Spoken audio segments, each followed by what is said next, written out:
turning red, and how powerfully the man had insisted Miles change targets. Something had happened, even if Calvin could not explain it. Not yet, anyway. But something had happened. For that matter, it might not even have been luck, said Shen. It's entirely possible that no Strigoi were part of the invasion whatsoever. True, admitted Calvin, but again he doubted it. Although a natural skeptic, Calvin was almost certain there had been Enclave soldiers on those two transports, and somehow Shen had detected them. And because of that, they'd been able to eliminate them in space rather than fight them on the ground, something that might have turned the Roscoes into Strigoi themselves and Aleator into a nest for the monsters rather than a den for the much more preferable crooks and villains of the galaxy. Sarah, dock the ship as soon as you're able. In the meantime, I'll be in my office, said Calvin. And without further explanation, he left the bridge. He locked the door upon entering. Although he knew this was an unnecessary precaution, he still preferred to keep his conversations Construction with venture completed. He then input the proper codes and waited for the Roscoe leader to answer. Calvin wasn't sure if the man was available currently. He might be too busy coordinating the sweep and repair of his station. But Calvin hoped Grady could take the call, and as it happened, Calvin's luck stayed true. Grady here. I've gotten a report from the ground that your battle is won, said Calvin. Looks that way, yeah. You know what that means, said Calvin. Concluded. It's time to discuss my payment. I delivered you a victory in space, and my men helped you coordinate your victory on the ground. I believe that means you owe me. You have served my family, said Grady. We are grateful for your service in our time of need. The request you made, they're as good as yours. I knew you were a man of reason, said Calvin. Only I have a few specific requests to make. Let me see if I remember them, said Grady. Fix the hull breach in your ship, supply you with ammunition and missiles, give you medical supplies, food, and other inventory that you have requested, and provide 20 Roscoe soldiers to accompany you on your super-secret mission that you still refuse to tell me about. Is that about right? Essentially right, said Calvin. But I also want 3 small detachable pods fixed to my outer hull. Done. And I need to make sure that the soldiers you are offering me are the kind that I need. I need soldiers who will follow Captain Nemo's commands to the letter, loyally and unquestioningly. Of course, I'm sending you Roscoes, not just hired thugs. They'll do their job. In fact, I'm sending you some of my very best and bravest because I feel we owe you a debt of gratitude that deep. I'm glad to hear you say that, said Calvin. I also need those soldiers to be capable of work alongside aliens. What? You have aliens in your crew? Grady sounded disapproving. Only one. An elite soldier. I need to know that the men I'm bringing aboard can work with him and not have it be a problem. You understand what I'm asking for, correct? Yeah, I understand. Look, I'll be honest. These men aren't gonna do a song and dance when they find out they have to work with an alien, but they'll do their job. And if that means working with an alien, then they'll work with him. These are good, loyal, obedient men I'm giving you. They're not about to shoot your alien in the back if that's what you're worried about. That good enough reassurance for you? Yes, said Calvin, knowing that was the best he was going to get. That is good enough reassurance. Now, lastly, I need 22 soldiers, not 20. We had a deal, and the deal specified 20, said Grady. I know that, said Calvin, but I lost 2 of my men defending your station. As repayment for their blood spilled in your corridors, I ask you to give me 2 more of your best, most loyal men as a sign of goodwill. Grady seemed to think about it for a moment. Calvin hoped the way he had chosen to present this request would make Grady feel trapped by his own honor and reputation and effectively force him into going along with Calvin's request. Very well, said Grady at long last. Anything else? No, that should be everything, said Calvin. I'm glad we could come to terms. As am I, said Grady with questionable sincerity. As am I. She had been informed what Raiden might do, and she had thought his plan a long shot.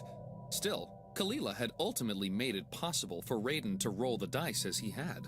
Kalila, in turn, had made certain to enable Raiden by keeping all forces still under her influence from interfering with what many had thought to be a bluff, and many others thought to be insanity. And perhaps it was an insanity of a sort. Certainly it had been a desperate play. But considering the darkness of the hour and the failure of all other efforts, Kalila had decided the risk to be worth it, especially since she could entirely disavow herself from Raiden's actions. If they succeeded, she would reap the rewards. If they failed, then the blame fell entirely upon Raiden's head. Kalila would be seen as blameless. Amazingly, and against all reasonable probability, Raiden's efforts had borne fruit. The disavowed renegade captain at the head of a forsworn rogue agency leading a battle group of starships led by the dreaded ISS Harbinger had proved credible in their threats, enough so that Kerwin's own ministers and puppet assembly had turned against him, delivering him into Raiden's hands in order to stop what appeared to be an authentic attack on Capital World itself. Kalila could only speculate how far Raiden would have been willing to go. Perhaps he had become desperate enough to lay waste to the entire planet if necessary. Whatever the case, Kalila was grateful that only minimal destruction had proven necessary. Yes, innocents had died.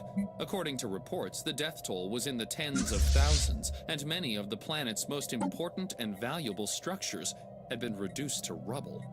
Nevertheless, it had proven worth the expense if the recordings were to be believed, and Kalila saw no reason to doubt them.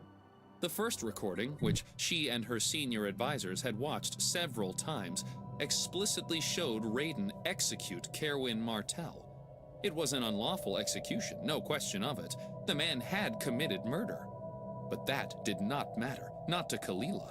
What mattered was that Kerwin, the obstacle that kept the Empire divided against itself, was dead.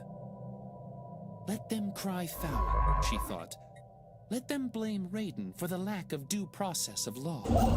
They may hunt him from one corner of the galaxy to the next for all I care. Kerwin Martell is dead.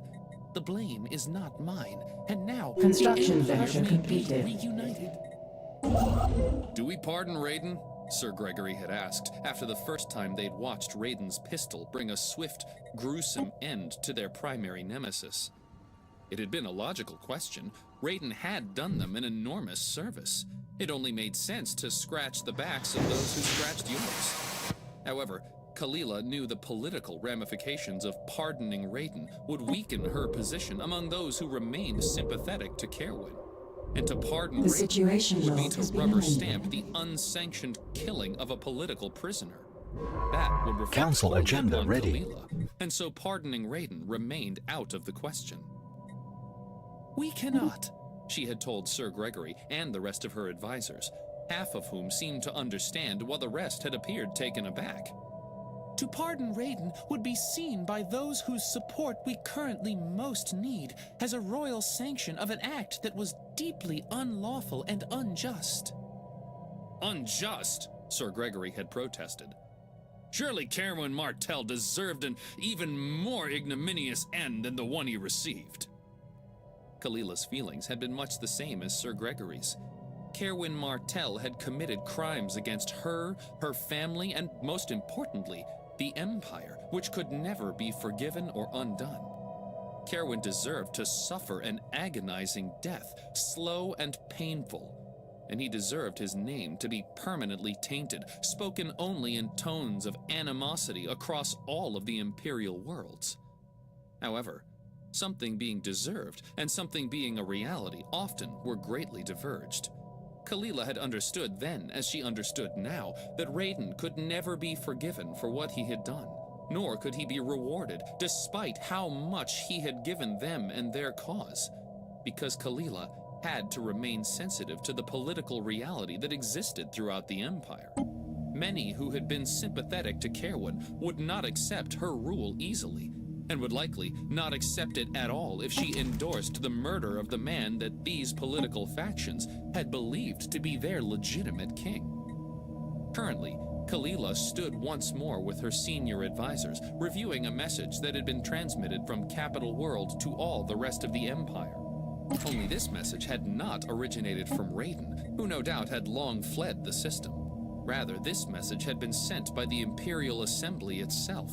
The remnant of the government at the capital had convened an emergency session to determine what action to take, now that Kerwin had been slain and died without an heir.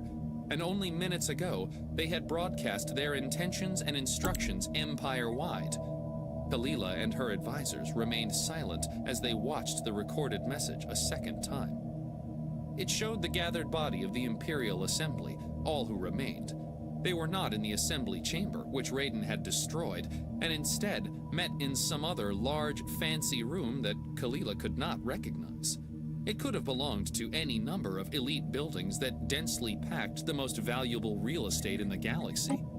Although it was impossible to tell, it appeared that no one who remained to the Imperial Assembly was missing from the recorded message, although she would have to have her technicians pause the wide-angle camera shots and identify each of the many faces in the crowded room to be certain. At the forefront of the room, and easily discernible on the picture, stood Representatives Hadriana Sidney and Joseph Taggart, the same two that had sanctioned Raiden's extra-legal killing of Kerwin Martell, and had, also in the previous message, knelt and declared their loyalty for Kalila. Although all who had watched the message assumed they had done so under duress from Raiden, which was why their appearances here, with all their gathered assembly cohorts, under no indication of duress, was so important. Again, both representatives knelt and swore their fealty to Queen Kalila. This was followed by a vote of the High Lords and Ladies, the few that remained, of the Imperial Assembly, representing the great houses, which came to the unanimous conclusion that Kalila Akira was the rightful monarch of the Empire and Kerwin's successor. Although Kalila refused to recognize Kerwin's claim even after his death, she considered herself Hisato Akira's successor. But the bottom line was the same. She was the monarch of the Empire, special project is complete. unchallenged. The common representatives then took a vote, and although not quite unanimous themselves, they voted overwhelmingly to accept the recommendations of their leader, Representative Sidney, along with the binding vote of the great houses, and pledged their support and recognition of Kalila Akira, daughter of Hisato Akira, first of her name, heiress of the Andravine, and now the true and rightful monarch of the Empire and all its worlds and all its citizens, wherever they may be. The underlying message was very clear. It was meant to inform and, to some extent, persuade any Imperial worlds that had not yet joined Kalila's cause that they were to consider themselves her subjects and no longer at war against her or neutral toward her. The message's second intention, no doubt, was to inform Kalila that the war was over, that the Imperial Assembly wished for reunification, just like Kalila had been calling for all this time, and the Imperial Assembly was willing to submit to her claims in order to allow such reunification to occur. Of course, in order to properly recognize this transmission and accept the offer the Imperial Assembly had made for her to return home to Capital World, and from there to see the restoration and reunification of the Empire, she would have to instruct her own body of legislators, the Royal Assembly, to re-legitimize the Imperial Assembly and recognize their authority as an extension of the Royal Assembly itself, and thereby legitimize the Imperial Assembly's offer in the eyes of Kalila's sworn worlds and followers. That, of course, would be no trouble, and Kalila intended to do exactly that. The message ended with a vote by the Imperial Assembly to recognize Kalila for her heroism in the defense of Thetakin's system, going to such an extreme as to name her a hero of the battle, despite its tragic end. This part of the message, no doubt, had been meant to appeal to her ego, to flatter her. But unfortunately, it had the opposite effect, and only tasted bitter in her mouth as she listened to the words. They served only to remind her of her failure, of the loss of nearly half her fleet, and the total destruction of the planet and star system she had committed herself to protecting. I'm no hero, she thought as she listened to the words. Construction venture completed. I'm only someone who tried to protect the Empire from the threats I saw, as best I saw them. That's quite enough, she said, commanding her advisors to terminate the message. She'd heard enough of the Assembly's flattery the first time they had watched the message. There was no need to hear it all again. "What do you make of it, Your Majesty?" asked Captain Adager. I believe we have been handed the olive branch we have been waiting for, said Kalila. "If I may, with apologies for disagreeing, Your Highness," said Sir Gregory. No apologies are necessary for such a thing, said Kalila. Speak. "I cannot help but wonder if this is not an elaborate trap," said Sir Gregory. How so? asked Kalila with genuine curiosity. "It all seems to have been arranged," he said. "It just seems a bit too perfect, a bit too easy, if you understand my meaning. Could this not be the work of someone else, some other power who means Her Majesty harm, that might have taken control of the Imperial Assembly in Mr. Martell's absence and set this as a trap?" Kalila considered that for a moment, and then rejected it as implausible. While I am grateful for Sir Gregory's concern for my well-being, I do not believe that this is or could be a trap. But even if it were a trap, we would still have no choice but to take that risk and accept the offer before us, despite such concern. A study has been completed. She could tell by the confused looks on their faces that they did not follow her logic. Construction so she venture decided completed. to walk them through it carefully. Captain Adager, she said, choosing one of them arbitrarily. What is the one thing I have asked for in all of my formal addresses to the Empire? He gave this some thought before replying, eventually saying, "Your Majesty has asked for the people to unite together under your banner." And now they have done that, said Kalila. Or at least made the best effort they know how to do to fulfill that requirement. They have united under my banner by recognizing my claim to my father's throne. For us to be skeptical of them, to not take them at their word, or to not accept their offer, would be for us to create a situation whereby the Empire cannot be reunited. The conflict between each side must end, as must the distrust between opposing worlds. For us to have any chance to stand against the enemies which we know to be coming, there is only one course of action for us. We must accept their offer, and I intend to do just that. Only I shall do so on my terms. Gentlemen, at long last, it is finally time for us to return home. "At your command, Your Majesty," Sir Gregory bowed. "It is true what you say. We must be united if we are to prepare for the threats that loom beyond our borders."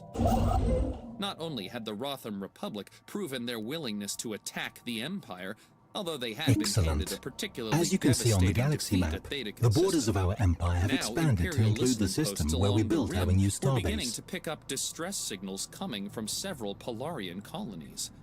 Of course, their cries were in vain. Neither the Empire nor the Rotham Republic had the means nor the motive to come to the Polarians' rescue, but the chilling cries for help did act as a kind of warning, an omen for what was coming, which, according to her top analysts, if Polarian colonies were under attack by a seemingly unstoppable Polarian fleet, there was only one logical conclusion.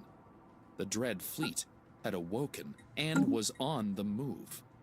Although little was known about the structure of such a fleet, the minimal historical records combined with many decades of widespread rumors led to the popularly held image of a swarm of death-black ships scourging planets mercilessly, one after another, hell-bent on destroying any society which the Polarians' top religious leaders deemed too impure to exist. The situation Kalila log could has hardly been amended. believe such a fleet existed, let alone that it was on the move, already wreaking chaos and destruction inside Polarian space. But she could also not ignore the warning signs. And if something was out there, powerful enough to topple the more secular Polarian colonies without resistance, then it likely would make its way into Rotham and Imperial space eventually. And when it did, only a unified empire could hope to stand against such a threat. Then it is decided, Said Kalila. I shall instruct the Royal Assembly to send a message of their own, to legitimize the Imperial Assembly once more, and to accept their decision to reign as monarch over their worlds.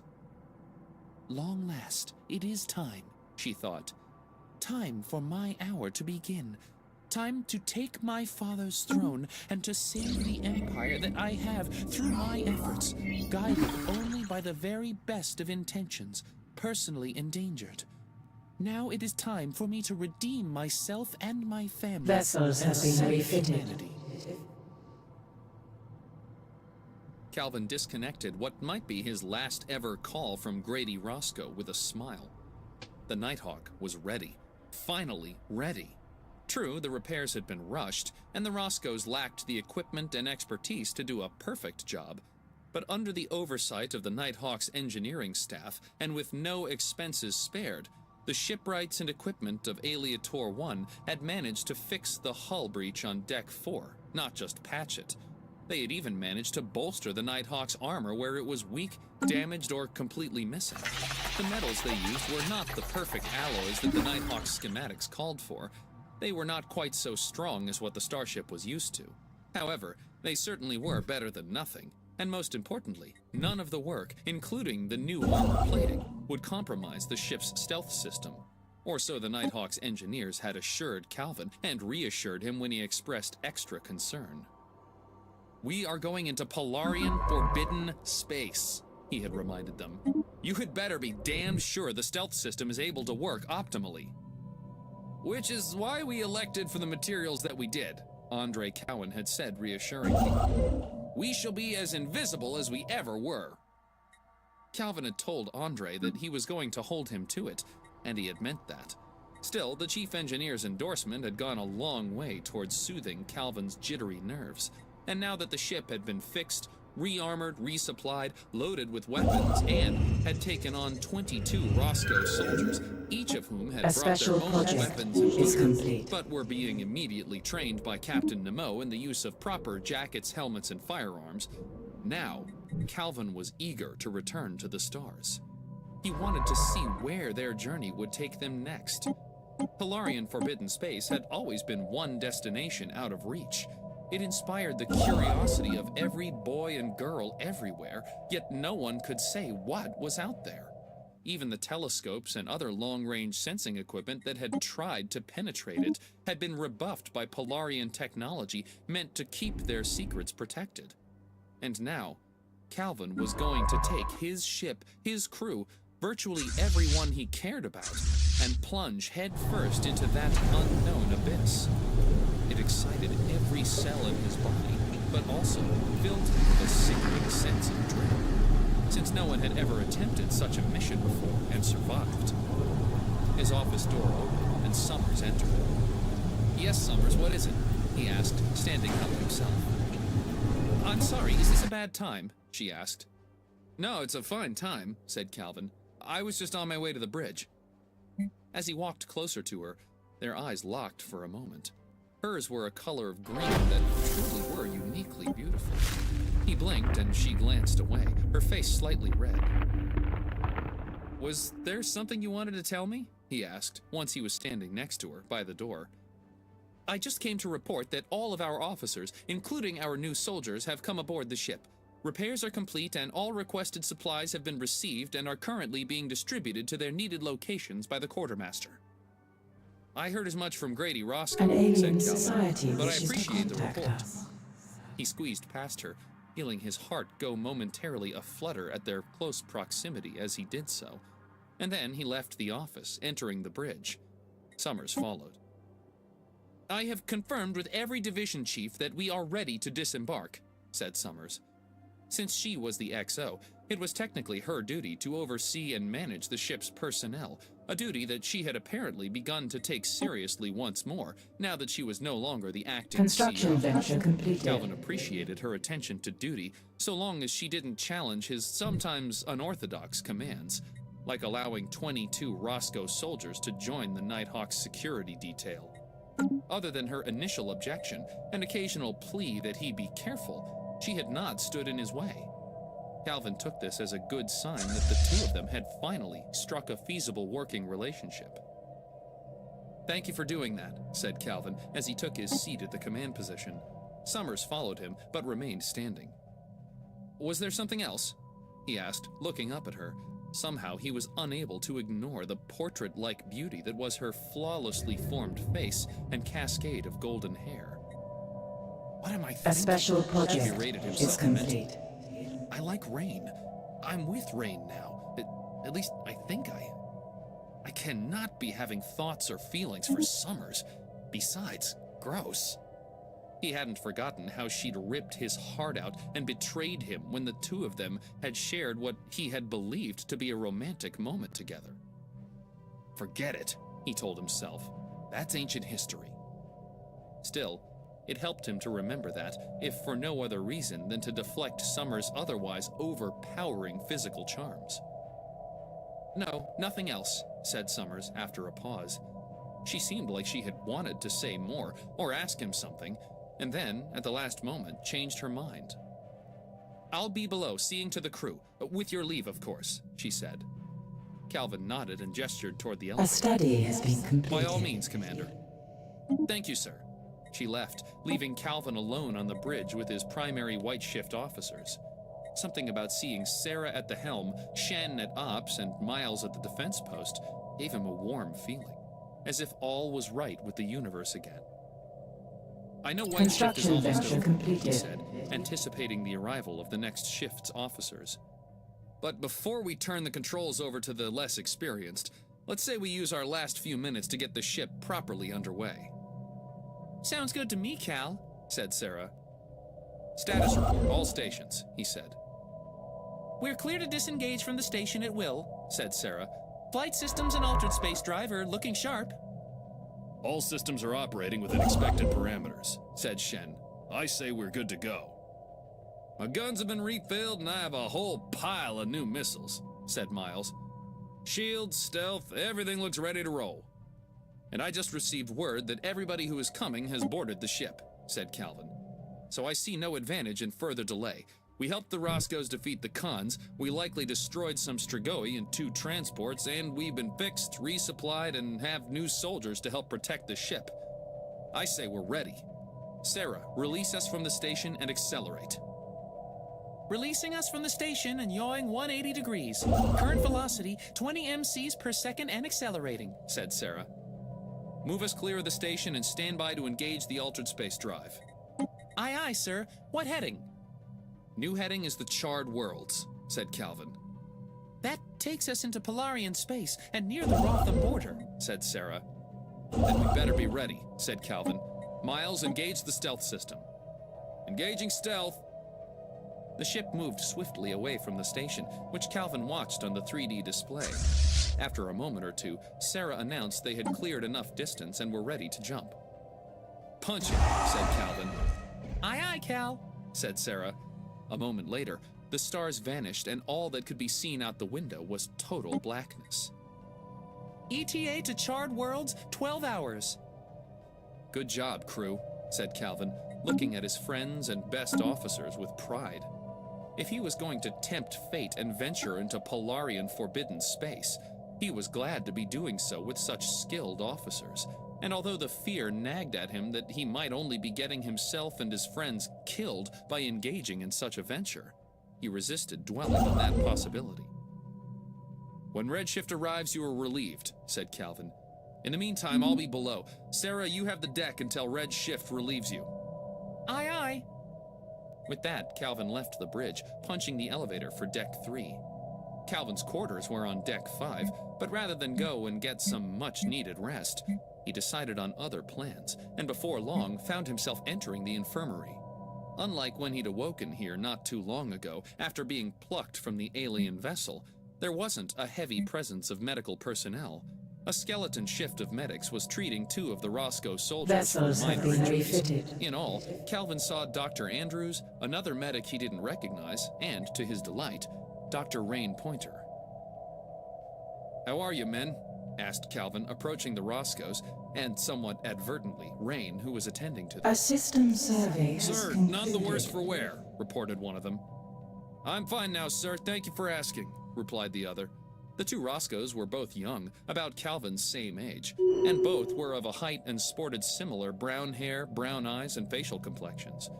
They were not so similar to be mistaken for twins, but the resemblance was unmistakable, and Calvin realized that when he'd asked Grady for some of the best Roscoe soldiers, Grady had literally sent him soldiers that were members of the Roscoe family.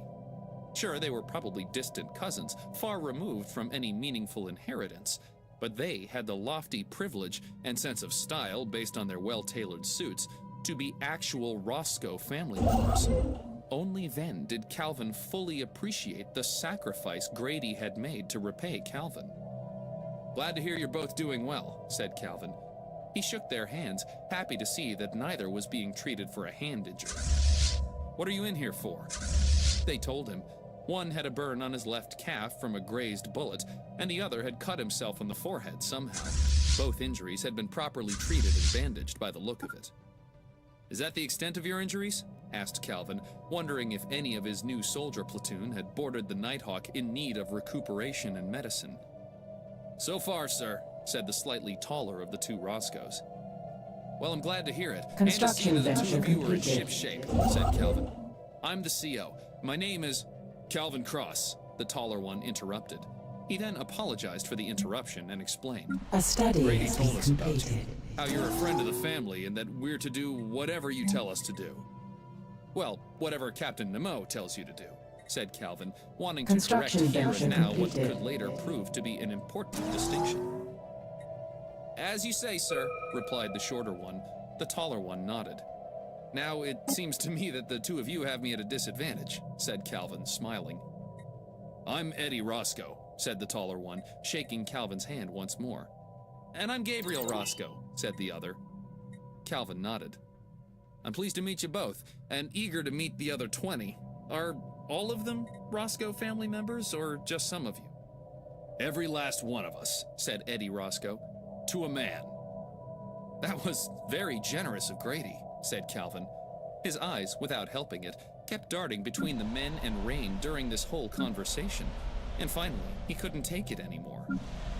Dr. Pointer, if I could have a word, he said, nodding toward her adjoining apartment. Of course, said Rain, looking surprised yet happy to see him. In private, said Calvin, again nodding toward her apartment. Dr. Andrews, said Rain, please see to these men and discharge them. Yes, Dr. Pointer. The medic snapped to attention and approached the Roscoes. Good, thought Calvin, not really sure what his plan was. He just knew he wanted to spend some time with Rain alone. I didn't expect to see you so soon, said Rain, once they had both entered her apartment and the door slid closed. As Calvin glanced around at the familiar rooms, small as they were, he could scarcely believe that these quarters had once belonged to Monty. May he rest in peace. And I didn't expect to be here so soon, said Calvin, trying to keep himself from beaming as their eyes met. He took her by the hands and felt her warm fingers as his curled around hers. She didn't resist. In fact, she seemed to welcome the touch. And yet, here I am. Something tells me you didn't come down here just to check on our injured soldiers, said Rain with a teasing smile. And what makes you think that? Asked Calvin as he began reeling her in until their bodies were touching and their faces mere centimeters away. Is this how you treat all the heads of medicine who serve aboard your starship? Asked Rain, trying not to giggle. Only the pretty ones, said Calvin. Oh, so there have been others? Hundreds, said Calvin, but none so beautiful as you. She gave him a look that suggested she was about to teasingly reprimand him when he couldn't take it any longer and moved his head in for a kiss. This took her by surprise, and at first she was stiff, but as his arms curled around her body, pulling her close, she kissed him back, warm and wet.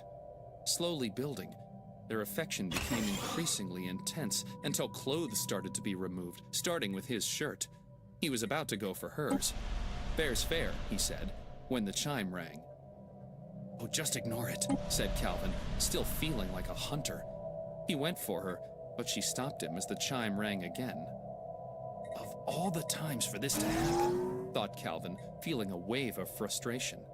Rain, for her part, looked alarmed, a bit like a teenager who was afraid of being caught by her overprotective parents. The She tossed situation Calvin log his has been shirt and amended. immediately began to correct her appearance. Fortunately for her, she hadn't been wearing any makeup to smear, and her hair was usually a wild tangle, so that would draw no suspicion. Realizing that it was not going to happen, Calvin reluctantly put his shirt back on, and at Rain's insistence, ran a hand through his hair until it returned to the stylishly messy look he A typically system sported. survey has Rain opened the concluded. door. Sorry, I didn't hear the chime, She lied. I hope you haven't been waiting long. Not too long, came the voice of Shen, and to Calvin's surprise, in stepped Shen. Via the I market was screen, hoping I we could can have a buy word and with- sell resources. Shen stopped At abruptly first, this when is he saw merely an Calvin. internal market, Unsure but what if else enough to do, empires Calvin establish waved. contact, Hello. I expect they might form some sort can of see that I've galactic come market. at a bad time, said Construction Shen. venture I can completed. come back. Good idea, A system thought Calvin, survey hoping has Shen would go concluded. away. No, don't be silly. Said Rain. I'm always available for my patients, and I've just finished helping Calvin. She looked at Calvin. Remember, take 2 with water, not more than every 4 hours. That should take care of it. Able to take the hint, Calvin headed for the door.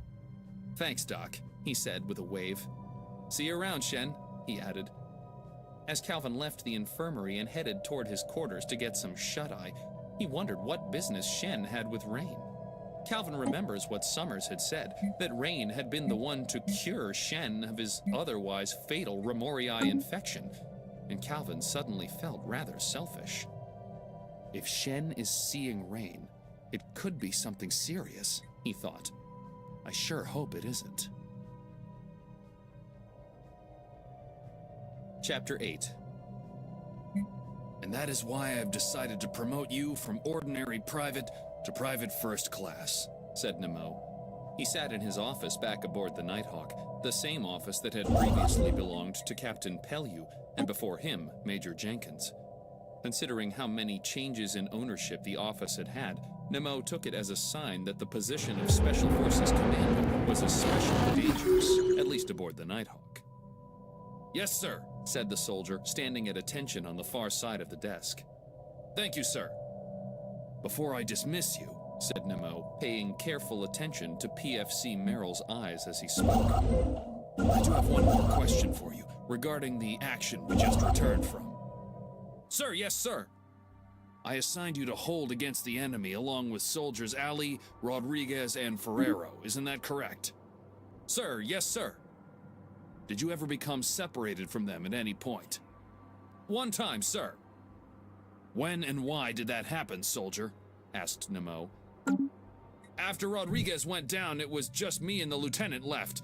He got real mad, sir, and when the enemy retreated, he chased after them. I held my station, so we got separated. Why did Lieutenant Ferrero run headlong toward the enemy? Asked Nemo, when he knew that would only put him into greater and unnecessary danger. The soldier looked uncomfortable. Steering I clear don't know, of the sir. nutrients. Speculate then, said Nemo. He was still just getting to know these men, even though only 2 remained, but they had known each other far longer. Nemo had no doubts whatsoever that PFC Merrill had insights into A Lieutenant spaceborne Ferrero's life form has appeared insights to us. that would help explain his conduct and help Nemo evaluate Ferrero's mental state. I suppose, sir, that the lieutenant took Rodriguez's death awful hard, sir, said PFC Merrill. Did he react the same way when Mr. Ali died? Asked Nemo, knowing that Ali had fallen first in the battle, before Rodriguez's demise. Not exactly, sir. No, he didn't, or yes, he did, asked Nemo, unsatisfied with an inexact answer. No, Construction he didn't, venture sir. completed. Why not? Asked Nemo. PFC Merrill looked even more uncomfortable, almost as if he was hiding something. Nemo was fairly certain he could guess what it was. Construction venture I completed. asked you a question, soldier, and I expect an answer. I couldn't say for sure, sir, said PFC Merrill. You'd be better off asking the lieutenant. The lieutenant isn't here. I'm asking you. Well, sir, the thing is, Ferrero and Rodriguez were better friends, you might say. Lieutenant Ferrero and the Lance Corporal, Mr. Ali, they were just acquaintances. So Mr. Ferrero and Mr. Rodriguez were friends, said Nemo, thinking that a soft euphemism. Yes, sir, good friends. Nemo nodded. I think I've heard enough. That will be all, Mr. Merrill. You're dismissed. PFC Merrill saluted. Thank you, sir. Please send in the lieutenant on your way out. Sir, yes, sir. With that, he was gone, and Nemo was alone again, momentarily. He thought for a moment about what he'd just confirmed to himself and what was the right thing to do. On the one hand, there were regulations that needed to be upheld, at least to the degree that they made sense and were not an infringement upon justice. But on the other hand, how much of it was really his business, aside from the obvious need to evaluate the emotional fitness of his soldiers? The door opened and Lieutenant Ferrero stepped inside. He stood at attention, having moved to where PFC Merrill had been not 5 minutes before, and saluted. He did not tremble, nor were there tears in his eyes. In fact, the only thing Nemo could see that betrayed Lieutenant Ferrero's emotional state was a bright redness in the man's eyes. He'd been crying recently. That, or he'd had an allergic reaction, or he'd gotten high. Nemo was betting on the first. Welcome, Lieutenant, said Nemo. You may stand at ease. The man visibly relaxed, but only somewhat. He still looked uncomfortable, and Nemo was quite sure the soldier did not want to be there. Nemo did not blame him. I finished drawing up assignments for our new soldiers, said Nemo. I'm going to be splitting them into 2 divisions, as is standard aboard this ship. There will be Alpha and Bravo operational detachments. The soldier said nothing.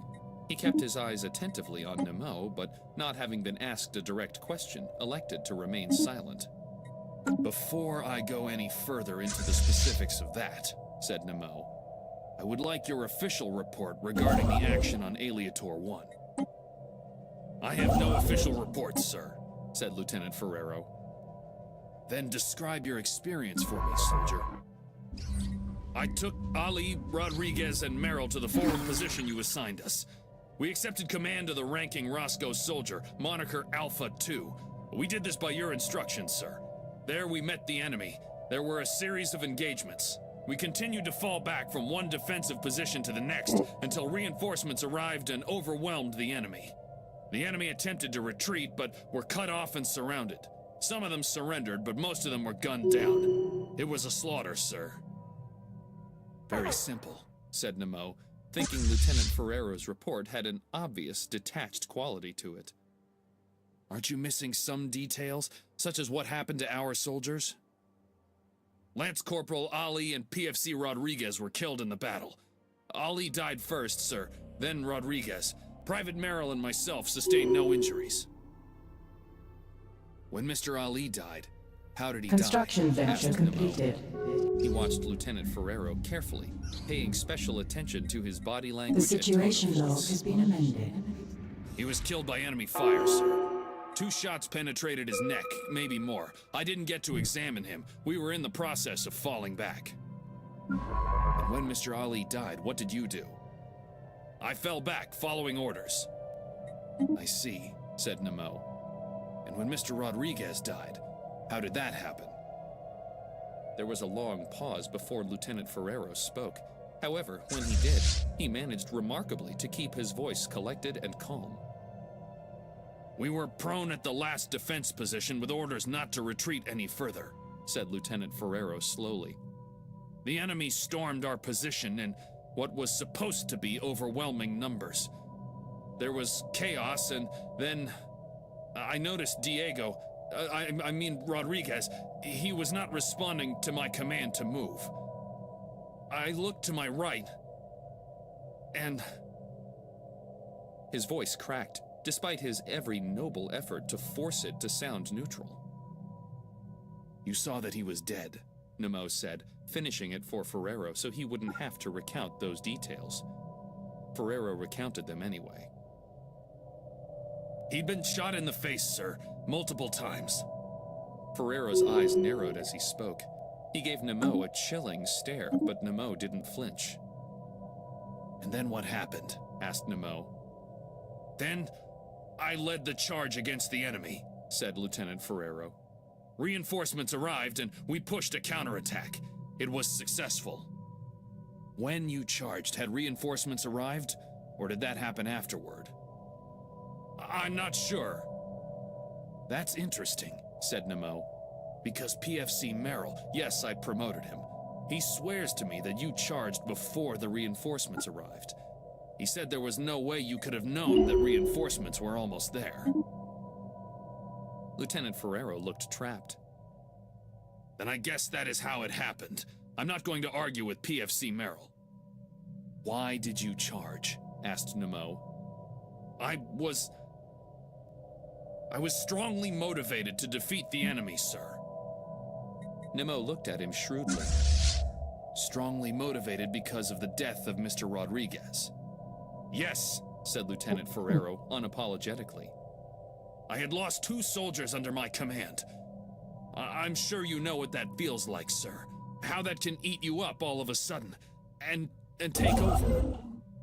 More than you know, thought Nemo, as he thought of the Altair mission where, on Korrivan, he'd been forced to execute his own subordinate officers in order to maintain his cover, a choice he had struggled to find peace with every day since, and suspected he never would. So that was it then? Asked Nemo doubtfully. You lost a 2nd soldier under your command, and that caused you to enter a ballistic rage and charge the enemy, knowing, as you must have, that doing so was likely suicidal. Lieutenant Ferrero thought about that before answering. I suppose so, sir. I see. Nemo folded his arms. You mind telling me why your reaction to Mr. Ali's death was to follow orders and retreat with the rest of the men, but your reaction to Mr. Rodriguez's death was to forget orders and charge the enemy, putting your life in jeopardy? With respect, sir, I already told you, I had lost 2 of my men by then, half of my command. You had lost 2 men, but losing the 2nd man affected you much differently than losing the 1st, said Nemo. And we both know that's true. So why don't we stop playing games and you come clean about the fact that Mr. Rodriguez's death affected you much more deeply than Mr. Ali's did? Lieutenant Ferrero looked angry at first, and Nemo expected to encounter more stubborn resistance. But then, in a flash, Lieutenant Ferrero's rock-solid exterior was gone, and the man slouched and began weeping. Nemo had wanted to elicit an emotional response, mostly so he could assess the status of Ferrero's emotional state, but he hadn't expected to completely break him. Yes, said Lieutenant Ferrero, wiping away tears. Diego meant more. Mr. Ali was just another soldier, an acquaintance, maybe even a friend of a sort, but Diego... Lieutenant Ferrero stared at Nemo through teary, red-stained eyes. Diego was much more. Nemo nodded, accepting this as final confirmation of his suspicions. Lieutenant, said Nemo, please take a seat. The soldier looked embarrassed and almost too confused, or possibly too ashamed to reply. I insist, said Nemo, gesturing toward the chair opposite him. After a short pause, Ferrero withdrew the chair and sat. His elbows collapsed to the desk, and he buried his face in his hands. I'm sorry, sir, he said, muffled. I'm so very sorry. Nemo wasn't sure how best to reply. Tea? He offered, instinctively. He slid the thermos across the desk. It's still hot. No, thank you, sir, said Construction Ferrero, venture looking up once completed. more. His face a mess. Every blood vessel in his eyes seemed to A be system bulging. survey The has tears continued to concluded. flow, but the sobbing stopped. Nemo fished around the cabinets in his desk until he found an old, dusty packet of tissues. He wiped off the dust and then slid them across the table to Ferrero, who, obviously ashamed of himself, ripped into them and blew his nose. A system he survey said, has concluded. his voice barely audible. Then, a little louder. I'm not fit to be one of your soldiers, am I, sir? Now why would you say that? Asked Nemo. Ferrero A snorted. belligerent fleet has been Look at engaged. me, I'm a disgrace. Not not a disgrace, said Nemo. You're in mourning. I'm weak. The ability to feel study emotion, has been especially completed. pain, in particular pain for someone else, that is not weakness. It is strength. It is something invaluable to our species, said Nemo, especially when we feel that pain for love. Lieutenant Ferrero sat up suddenly, shooting Nemo a look as if to say, "How did you know?" Nemo raised an eyebrow and leaned back in his chair, as if replying, "Did you really think it was a secret after all of this?" "I take it that means you'll be discharging me," said Lieutenant Ferrero. "Oh well, probably for the best." "Now why in the universe would you think that?" asked Nemo. Lieutenant Ferrero stared back at him dumbfounded. "Because of the Reg 206B." Ah yes, 206B, thought Nemo. The regulation did not forbid homosexual relationships among members of special forces, contrary to what many gay servicemen were led to believe upon recruitment. Rather, it forbade sexual and romantic relationships between members of special forces concurrently serving at the same post. Nemo didn't personally agree with the rule. He subscribed to the school of thought that a person cannot help who he or she finds attractive. It simply happens. However, he did understand the use in not allowing such relationships to blossom among soldiers serving together. That point, however, now that Rodriguez was deceased, seemed not to matter anymore. "What does 206B have to do with anything?" asked Nemo. Lieutenant Ferrero looked at him incredulously, as if in shock that Nemo was making him walk him through it out loud. "You know," said Ferrero, "because of me and Diego Rodriguez." "Lieutenant," said Nemo, "I did not bring you in here for a reprimand. True, you may have breached 206B under Captain Pelew's watch, but that makes no difference to me for two reasons. Firstly, because, considering the state of everything, you are not currently in breach of 206B, irrespective of how things stood yesterday and before.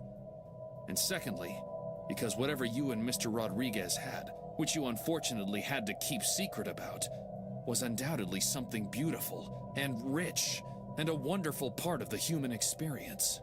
And what kind of a commander would I be? Indeed, what kind of a person would I be if I made it my business to interfere with that and condemn you for it?" Lieutenant Ferrero stared at him with disbelief. Nemo continued. "The thing about love is that it doesn't respect regulations or boundaries. No matter how many we try to give it, it's always a futile endeavor. You should be proud of what you and Mr. Rodriguez had and cherish the memory of it, not be ashamed, never ashamed." Thank you, sir," said Lieutenant Ferrero, tripping over his own disbelieving words. "No thanks are necessary," said Nemo. "This is a matter of common human decency." "Captain Pellew saw things differently, sir." "Well then, Captain Pellew was a fool," said Nemo. "And now he's a dead fool. What he said or thought is no longer relevant. And to be honest, I never particularly liked him anyway. The bastard shot me." That got a genuine laugh out of Lieutenant Ferrero, breaking through his wall of tears and sorrow. "Permission to speak freely, sir?" he asked. "Of course," said Nemo. "What do you think we've been doing the last several minutes?" "Sir, I never liked Captain Pellew either. He gave me this rank, promoted me in front of the others. He seemed to value my skills, but the man was a bully. And Rodriguez and I lived in fear that he would find out about us. Forgive me, but I'm shocked to learn that you are so different." "Let us hope I am," said Nemo. "At the very least, I hope I do not repeat his mistakes and get the entirety of Special Forces killed while fighting a single enemy." This elicited another laugh from Lieutenant Ferrero, but it was a darker, more somber laugh. "Anyway, Lieutenant, I didn't order you in here to censure you. I ordered you in here to ask you a question." "Ask away, sir." "How long do you need?" asked Nemo. I beg your pardon, sir." Ferrero looked confused. "I said, how long do you need?" "For what, sir?" "Until you are ready to return to duty," said Nemo. "I'm ready now, sir." No offense, Lieutenant, but you are not ready. Nobody would be ready after going through what you just experienced. Soldier, I want you to listen very carefully to what I'm about to say. Yes, sir. It is okay to mourn. In fact, it's more than okay, it's necessary. To not mourn would be to deny an important aspect of our precious humanity. It would mean bottling our emotions up one at a time until one terrible day when they inevitably crack the bottle and all come crashing through.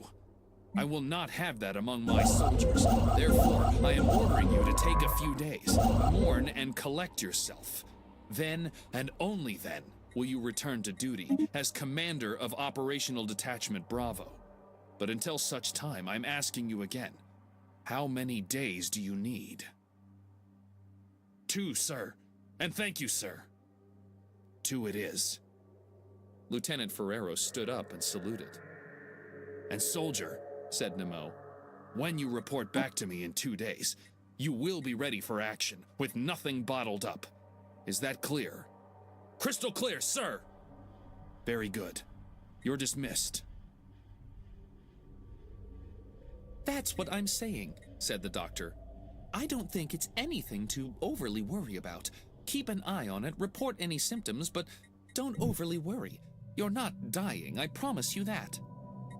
Easy for you to say, thought Shen. You're not the one transforming into a freak. You're not the one haunted by nightmares of Tristan and at risk of a fate probably worse than death. And none of it concerns you? Asked Shen again. Did you read the report? I was in a vacuum, exposed to it for minutes, not seconds.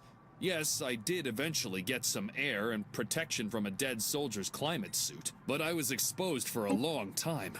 I got hypoxia, I got ebulism, I got all those medical conditions. And yet I survived. Not just that, I managed to remain conscious the whole time. None of that seems strange to you? All A of that study seems has strange been to me, completed. said Rain. But none of that is concerning A special to me. There's a project difference. is complete. And the difference would be... asked Shen, partly annoyed and partly afraid. Whatever is different about you, this extra resilience you've developed, it has only made you tougher and stronger, more capable of surviving. None of these symptoms that you've reported are injuring you, or weakening your immune system, or making you sick, or otherwise harming you. But I am sick, Doctor, said Shen desperately. And I don't know what's wrong with me. When you came to the infirmary, the doctors there did extensive tests on you, said Rain. And Doctors Andrews and Taylor have my utmost confidence. According to their report, recent anomalies aside, all of your tests came back free and clear of any indications of illness. Even your genetic panel still comes back normal, Shen. She looked at him with those big blue eyes of hers. You're still human, and you're fine. I don't feel fine, he thought, Annoyed that medical science seemed unable or unwilling to discover what was wrong with him and what that meant for his future prognosis. I don't think I'm fine, he said. I think what happened to me, what gave me these abilities, is an artifact left over from my Remorii DNA that I acquired after the Remus 9 mission. That's an interesting hypothesis, but I can assure you, Mr. Iwati, there is no basis for it. Why not? Asked Shen. All of my usual symptoms, every one of them, has occurred after the Remorii attacked me, not before. Is it such a stretch to believe the two are related? Not a stretch per se, said Rain. Tell me, what type of Remorii were you attacked by? Type 1, said Shen, knowing the doctor already had access to this knowledge. Is she testing my memory? He wondered. And are Type 1 Remorii renowned for their ability to survive within a vacuum for extended periods of time? I don't know, said Shen. It's possible. No one has tested it. You also claim that you had a clairvoyant prognostication that told you which of the enemy transports were carrying other Remorii. Do Type 1 Remorii possess such a talent? Well, I wouldn't call it clairvoyance or a prognostication, said Shen, objecting to the terms. What I said was I had a strong, almost overwhelming feeling that the Strigoi were on those two transports, strong enough that I convinced Calvin to prioritize targeting those vessels. I wouldn't say I had anything more than a strong hunch, though. And are Type 1 Remorii known for their hunches? Asked Rain. Can they sense where other Remorii are within a certain proximity? It's possible, said Shen, knowing that sounded crazy as soon as he said it. I'm just not willing to rule anything out yet. I see, said Rain. She gave him a pleasant smile. Well, Shen, I believe you may rest easy. I'm quite sure I cleared your system entirely of any remnant of Remorii DNA and all of its artifacts. And after reviewing your case file, said Rain, leafing through the papers, A hostile fleet I has have to appeared say to that us. I completely concur with Dr. Andrews. You are fit for duty. I would be wary of the augmented strength you report, and extra careful of any injuries you sustain. You have minor nerve special damage that project makes it harder is for the complete. experience of pain to manifest itself to your brain, decreasing your likelihood of getting it treated and therefore upping your risk of infection. But, other than that, I would give you a clean bill of health. You're very lucky, Shen. I hope you can understand that. Lucky, he thought. What an interesting choice of words. He didn't feel lucky. He was supposed to die on Remus 9, and he hadn't. That had been a form of luck.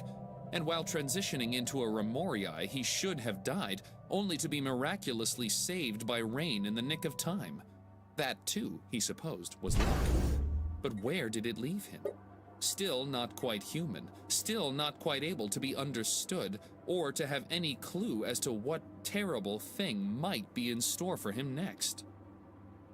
Doctor, if you had to speculate, He asked, deciding another approach might be more successful. why wasn't I killed when I was exposed to the loss of atmosphere on Deck 4? Rain looked curious, yet perplexed by the question. Well, we know a person can survive exposure to a vacuum for several seconds, provided they remember to exhale the air in their lungs so they do not Steering burst. clear of belligerents. She bit her lip thoughtfully. I did do that, A admitted Shen. spaceport is beset. And you do show signs of hypoxia and ebulism, exactly like we'd expect a person exposed to a vacuum to experience. Yes, but those things should have killed me within seconds or minutes, Said Shen. A research You station said has passed yourself the that a info. normal human being, even under ideal circumstances, would lose consciousness in 10 or 15 seconds, and then the real damage would begin. Yes, I did say that. Yet my hypoxia was minor, my ebulism was minor, my hypothermia was little more than walking outside naked on a cold winter's day, and yet I remained conscious and aware throughout the entire experience. You did manage to get a hold of some oxygen and minor protection from one of the soldiers' climate suits, she reminded him. Yes, but that was minutes later, not seconds, Said Shen. and the suit itself was compromised. Not the breathing apparatus or the oxygen tank, but the suit. It had a large dart-sized tear in it, right through the heart. So I was always exposed to the vacuum, to one degree or another. You said the intruder sealed the hatch, said Rain. At that point, climate would have been restored. Yes, that's true, Said Shen, thinking back. and that would have given me some reprieve. However, the seal did not hold, and the breach returned. By the time I had tapped my code and was retrieved from Deck 4, I estimate that I had been exposed to null atmosphere for several minutes, more than enough time to kill me. Well, maybe and maybe not, said Rain. We haven't done extensive testing on humans exposed to vacuums, for obvious humanitarian reasons. We do know that you can survive for up to 2 minutes. But I should have lost consciousness at around 15 seconds. Interjected Shen. True, admitted Rain, but only from the best knowledge we have. We know your blood wouldn't boil, your circulatory system would still be able to regulate system that, survey and you is could expect to concluded. experience some ebulism, which you did. But your skin is strong enough to prevent any explosion from pressure, so no mystery there. Really, the only thing I cannot explain is why you remained conscious for the duration of the experience, especially without more oxygen feeding into your bloodstream. Shen shrugged. And there you have my problem, An alien Doctor, society he said. calls to us from I'm a across freak the of ether. nature. No human should have survived what I experienced.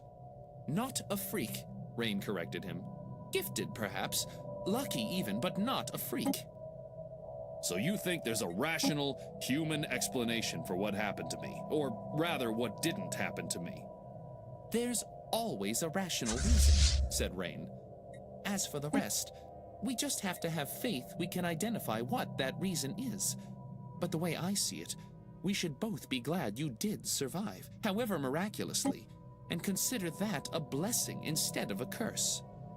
A blessing, said Shen, not hiding the little bit of scorn that traced his voice. So you expect me to believe that God intervened on my behalf? Not God necessarily, said Rain, but perhaps there are other forces in the universe, some kind of design, and you dying on Deck 4 at that time, as you rightly should have, did not fit that design. Spare me the sermon, Rain, said Shen. I'm not religious. I believe in a rational explanation for everything. I don't accept superstition as any kind of an answer. Neither do I, said Rain, and I'm not suggesting superstition.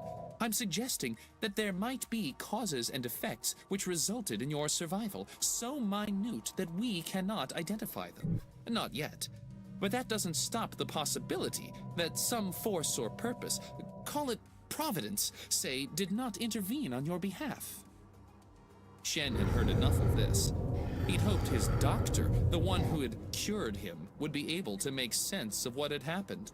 But if her guesses were ones he could have gotten from a preacher somewhere, rare as they were among humanity, then it had been a waste of time. He would have to discover what had happened to him on his own, and from there, try to guess at Debris what was has coming. been analyzed. I sense there is something else you wish to ask me about, said Rain, no doubt observing the fact that Shen hadn't made any effort to leave the doctor's apartment. Shen felt his face go red as he spoke, but he forced the words out anyway. As a matter of fact, Doctor, there is, he said. I'm all ears, she said with a broad, pleasant smile. At least she's easy to talk to, He thought as he struggled to find the right words. The thing is, it's a difficult subject to discuss, Said Shen. I know I need advice, but I'm not quite sure how to bring it up. Most topics in medicine are sensitive, said Rain understandingly. But I assure you, you have full doctor-patient confidentiality here, and I am only here to help you. Whatever you're struggling with, just remember, I'm your friend. Shen nodded. That reassurance did help a little. And if it would help you feel more comfortable, I could tell you some less than flattering things about myself, offered Rain. That won't be necessary, Said Shen. Here's the thing. He paused. I kinda blew it with this girl. He could tell by Rain's changed expression that he had taken her completely off guard. Vessels have been refitted. We're old friends and I really like her, said Shen. How do I get her to forgive me? I already tried talking it out and giving her flowers. Well, I must admit, this is a little outside of my medical expertise, said Rain, much to Shen's chagrin. A system I know, survey it has was stupid of me to concluded. come to you about this.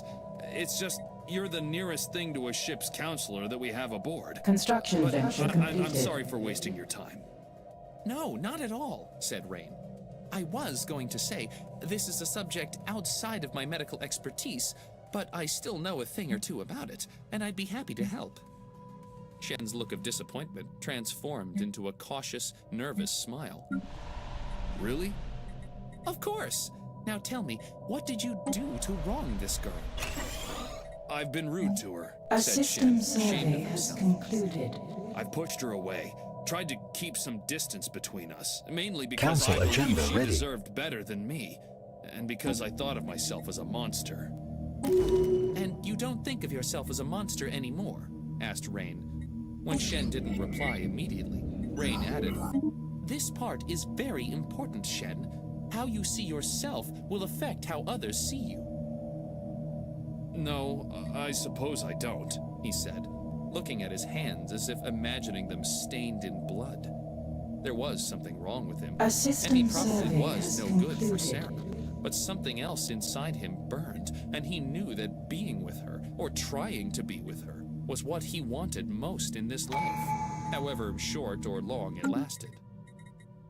That's good. That's an important first step, said Rain. You need to have confidence. Now, when you say you tried talking it out and giving her flowers, and that apparently didn't work, how did you go about it? I didn't talk it out with her exactly. I wrote her a letter, and as for flowers, there aren't any flowers on the ship, so I made some out of folded paper. I left all this at her quarters, hoping she would forgive me. And has she? No, at least I don't think so, said Shen. Have you tried having an honest conversation with her? Asked Rain. In person, keeping in mind that sometimes these things work out and are just right, and other times they are not meant to be, or shouldn't be. Her words drifted off, as if Rain were lost in her own thoughts momentarily. No, I haven't exactly had the guts to talk to her about anything like that, said Shen. I'd hoped the letter would be enough. I told her everything in the letter, honestly I did. The letter probably helped, said Rain, and handmade flowers is a sweet gesture that I think any woman would be moved by, but sometimes gestures aren't enough. I think you should go to her and have an honest conversation. Let her know how you feel and lay your feelings on the table. She may not reciprocate them, and you may not like what she has to say, but that is a risk you are going to have to take if you want to move past this. I know, said Shen. And then, there's always the chance that she will reciprocate, said Rain. I don't want to encourage you to be pessimistic, just be prepared. For now, though, all you can be sure of is nothing, because you haven't had a conversation with her about it. My thoughts are, until you do just that, you'll be stuck in this study limbo has you are been currently completed. in, not sure whether you've blown it for good with her, or whether your relationship can move forward together. Thank you, Rain. I think I'll take your advice and do just that. It was what Shen had known all along, but somehow hearing someone else say it, especially a Debris woman, has made been him feel analyzed. doubly certain it was the right thing to do. I hope I helped. Said Rain with another of her pleasant smiles. You did, Doctor. You really did. A study has been completed. Calvin had just managed to fall asleep, a task that had always proven difficult for him without the aid of Aquarius, and seemed to have become especially difficult recently, when the alert chirped on the main console in his quarters. He hesitated to get up and answer it, knowing it could be something as trivial as a personnel dispute, which really was Summer's duty to handle, or it might be something as serious as a critical systems failure or alien attack, although he doubted an alien starship would be attacking them while stealthed in altered space, unless one or both of those systems had failed. That would be just what I need, thought Calvin. Not 3 hours out of dry dock and already encountering system failures. Sorry to disturb you at this hour, sir, came the voice of Second Lieutenant Vargas, commander of Red Shift. Technically, the job of commanding the Red Shift fell to the 2-0, who was actually Lafayette Nemo. Some first Since the contact man missions also will doubled as present Special options for Forces how we wish commander to conduct and had his matters. hands full These training choices and can affect organizing our their diplomatic batch of relationships Roscoe with other recruits. empires for a Calvin long had time. awarded the command of Red Shift to the next most senior officer of the starship. It's fine, I'm awake, said Calvin, stifling another yawn. What is it? We've received multiple reports, said Vargas, sounding eager. From who? Asked Calvin, feeling his interest grow. One is a message from the Harbinger. It was broadcast while we were docked at Aleator, and so we're just getting it now. It's an older message, sir. Calvin wondered if Raiden had some kind of new intelligence for him, or if the organization's new leader, if rumors were to be believed, that Raiden had taken command of the organization through a coup, had the audacity to ask Calvin for a favor, considering that the man had tried to exert control over Pellew and the other soldiers, directing them to usurp control of the Nighthawk. And the other message? Asked Calvin. I think you'd best get up here, sir, and see for yourself. Very well. Calvin dressed and made his way to the bridge. Once he got there, Vargas informed him that he'd piped the messages into the CO's office and that he could take them in there. So be it, thought Calvin. This had better be good. To Calvin's surprise, the messages, of which there were 3, each proved to be of crucial, game-changing importance. The first message had been sent by Raiden aboard the Harbinger. To Calvin's astonishment, the man had Kerwin Martell with him, restrained. Also present were 2 of the highest-ranking officials that remained loyal to the Imperial Assembly. The message was little more than a summary execution, and one that spared none of the graphic details. Raiden wanted the Empire to know that Kerwin Martell was dead. It was an illegal and probably unjust execution, Calvin knew, certainly a violation of the law for A which no system pardon could be survey has granted. concluded. But all the same, Calvin couldn't help but feel a modicum of satisfaction at seeing Kerwin's head absorb the high-caliber handgun's bullet as it had. When Kerwin's corpse fell to the floor and the message ended, after pledges of allegiance to the Queen from both Assembly members, possibly under duress, Calvin wondered if that meant the Civil War had finally come to an end. I don't agree with your methods, Raiden, thought Calvin, and you will be forever hunted for this deed. But if you brought an end to this civil war, then I have to at least respect you for that, even if you did it in the most ignominious way possible. The second message came from the Imperial Assembly itself. Its timestamp was hours after the first, making A it special clear that project Raiden had is returned the complete. high-ranking Assembly members to the surface of Capital World and then fled the system. Calvin found it odd that this message, which was a broadcast of the remaining Imperial Assembly, was not sent directly from the Assembly Hall.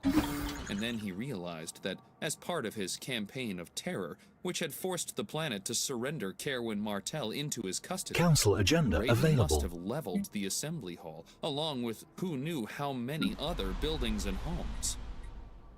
The ends justify the means. He could almost hear Raiden breathing into his ear. Calvin knew that such reasoning was sometimes true, but he also appreciated how dangerous and fine the line was that separated a justifiably necessary action from something else, something much darker. In this second message, under no obvious duress, the remains of the Imperial Assembly held a vote and almost unanimously agreed to accept and instate Kalila Akira as the official monarch of the Empire, A spaceborne thereby life form has ending the appeared to war. us. And they extended an invitation for her return to Capital World and begin the healing process. It's about damn time, Thought Calvin, feeling a measure of hope blossoming inside him. The third message was sent from the ISS Indomitable, the command ship that had housed the exiled Royal Assembly. Its message was brief, but very pointed. A They study has reinstated been the voting completed. powers of the Imperial Assembly, accepted the remaining legislative officers on Capital World as an extension of the Royal Assembly itself, and they too held their own vote, adding their voices to the once rival assembly that Kalila Akira was the rightfully elected Queen of the Empire. All good news, said Calvin aloud, just as the third message ended. Not quite all of it, said Summers from behind him, momentarily startling him. He hadn't heard anyone The come inside situation his log has been office, amended. and since he was standing and watching the side viewer, he left his back exposed to the door. Oh, hello, Commander, he said, spinning to look at her. She was stunning as ever, even in her fatigued state. Shouldn't you be getting some rest? Rest? She forced a smile. Now that would be something, wouldn't it? What's the problem? Asked Calvin. Nothing in the messages he'd seen, other than Kerwin's brutal but well-deserved execution, had left him with any sense of bitterness or concern. I have received word, said Summers. Well, the bridge has received word, she corrected. I happened to be on the bridge at the time, and so I volunteered to be the one to inform you. Calvin felt his heart begin to race. Was it about his mother? Was it about the Queen? Had the invitation to return to Capital World and accept her throne been some sort of elaborate trap? Don't tell me the Civil War is still on, he said, seeing the look of worry in her tired yet exquisitely beautiful eyes. No, the Civil War, thank the universe, is finally over, she said, much to Calvin's relief. What then? Asked Calvin, not sure what bad news she could possibly be bringing him. If it was that Raiden had been cornered and brought to justice, Calvin would feel some pity, but it would hardly reduce him to tears. Whatever justice Raiden received, he had earned, even if his defiance, or heroism, depending on the perspective, had ended the Civil War. Word from our listening posts along the rim, said Summers. We are receiving an increased number of distress calls from across the Polarian border, and then when we try to reply, we get nothing but static and silence. The Dread Fleet, whispered Calvin. Resnack had warned him that the High Prolane had awoken the Dread Fleet and had called upon all righteous Polarians to join its dark crusade. Their mission would be simple: to purge the corrupt, unfaithful, unworthy elements from the galaxy. That included secular Polarian systems, along with humans and Rotham everywhere. Yes, I'm afraid so, said Summers. Based on our information, no other force could be wreaking such devastation and moving so quickly. Calvin felt a lump in his throat. He had heard stories of the Dread Fleet from ages ago and knew the rumors of what they were capable of.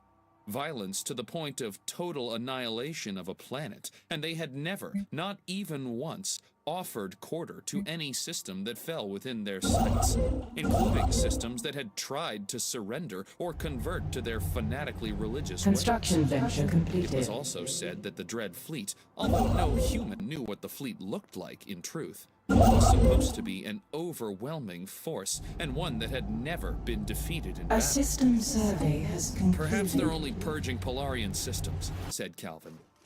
He was sorry to abandon the few secular allies the Empire had among the Polarian Confederated States, but he also understood the Empire was in no position to come to their aid, especially considering the threat of Rotham invasion, which had proven true only recently. They are on a mission to conduct a galactic purge, said Summers, looking troubled through her exhausted eyes. We have been forewarned by some of the Polarian systems before they fell. Did we get any more information from them before they fell? Asked Calvin, eager for any data he could get his hands on, such as the composition of the fleet, their numbers, types of starships, anything. No, said Summers. Damn, thought Calvin. If it isn't one thing, it's another. Corruption in the Imperial government, civil war, isotome weapons, and now the emergence of the Dread Fleet. Is there truly no hope for us? There's more, said Summers. What could possibly be worse than what you just told me? Asked Calvin, almost wanting to plug his ears so he could remain in a slightly more blissful state of ignorance, at least for a little bit longer. The most recent distress signal came from across the border. It came from Gemini, said Summers. Gemini, thought Calvin.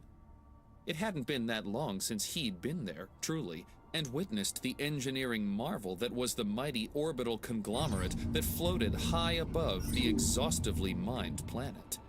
Gemini had once been a safe haven for the organization, and being a system very near the Imperial border, had always been more secularly governed than most of the Confederation. Not Gemini, said Calvin. Surely not Gemini. I'm sorry, sir, but the most recent distress signals have all originated from Gemini. That puts them right on our doorstep, said Calvin, knowing full well that a barely reunited humanity was in no position to resist the unstoppable force of the Dread Fleet. You are correct, sir. Does that mean they are coming for us next? Asked Calvin. No one can be certain, said Summers, but the computer did an analysis of the origin of the distress messages, beginning with the oldest, and has made a projection that indicates the Dread Fleet is moving in a serpentine pattern. They will double back on themselves before entering Imperial space. Well, that's good news, said Calvin. Only slightly, said Summers. The same projection has them ultimately entering Imperial space not long after that, carving their way to Capital World itself, and then after that, slicing through the corridor and every system along the way until they reach Rho. So the Dread Fleet is not just our problem, it's the Rotham's problem too, said Calvin. Yes, said Summers. But they might not see it that way, especially after the devastating loss of their main fleet at Thetakin System. The Republic might see the Dread Fleet as something for us, the Empire, to deal with alone, and in the meantime, they will repair and rebuild. And once the Dread Fleet has finished us off, then and only then will the Republic engage them. For that matter, they might not even be aware yet that Ro and their other worlds are in any kind of long-term danger. Then we should make them aware, said Calvin, instinctively marching toward the bridge. Summers followed. Has the Queen been appraised of these developments? Asked Calvin. She has, said Summers. Much of our intel was sent from her fleet. Then she knows she must alert the Rotham, if for no other reason than to stop our two peoples from fighting until we can deal with our shared threat, said Calvin. I should think so, yes, said Summers. Although I do not know whether or not the Rotham will see it that way. Instead, they might see our engagements against the Dread Fleet as the ideal time to capture our worlds in the corridor. They'd be fools to do that, said Calvin, taking his seat in the command position, Vargas having happily relinquished it. And if I know the Rotham half so well as I think I do, they are not fools. They are strategists. Surely they must see the sense in us negotiating a ceasefire.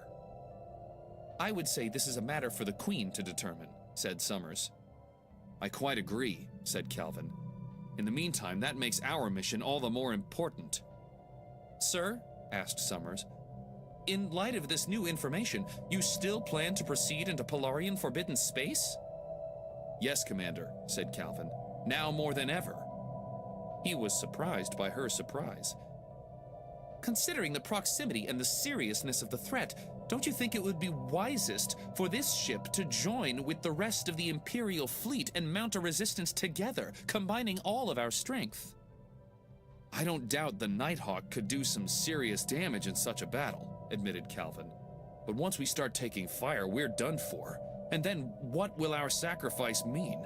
We will not by ourselves turn the course of the battle, let alone the war. No, our place is not at the front. Our place is deep inside Polarian forbidden space. We have to stop the enemy at home, find out why the Dread Fleet has been sent at all, and stop it. Is that clear? Yes, sir, said Summers, though she looked confused and disbelieving as to their ability to perform such a feat, especially since she was undoubtedly armed with the knowledge that no expedition inside Polarian forbidden space had ever produced survivors. Still, Calvin had to try something, and in his mind, this gambit was the only thing that made sense. Red shift, he announced. New course and heading. We go to Gemini system. Deepest safe jump. Gemini? Asked Summers. But that's where the Dread Fleet is. Was, corrected Calvin. If he was right about these bastards, they will have scourged the system and moved on by the time Calvin could get there.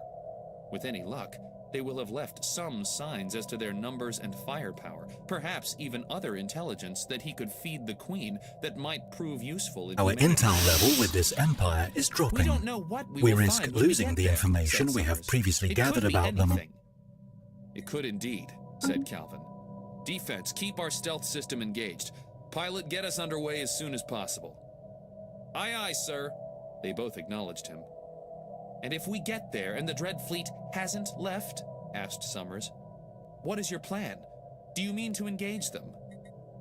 Calvin looked at her like she'd lost her mind.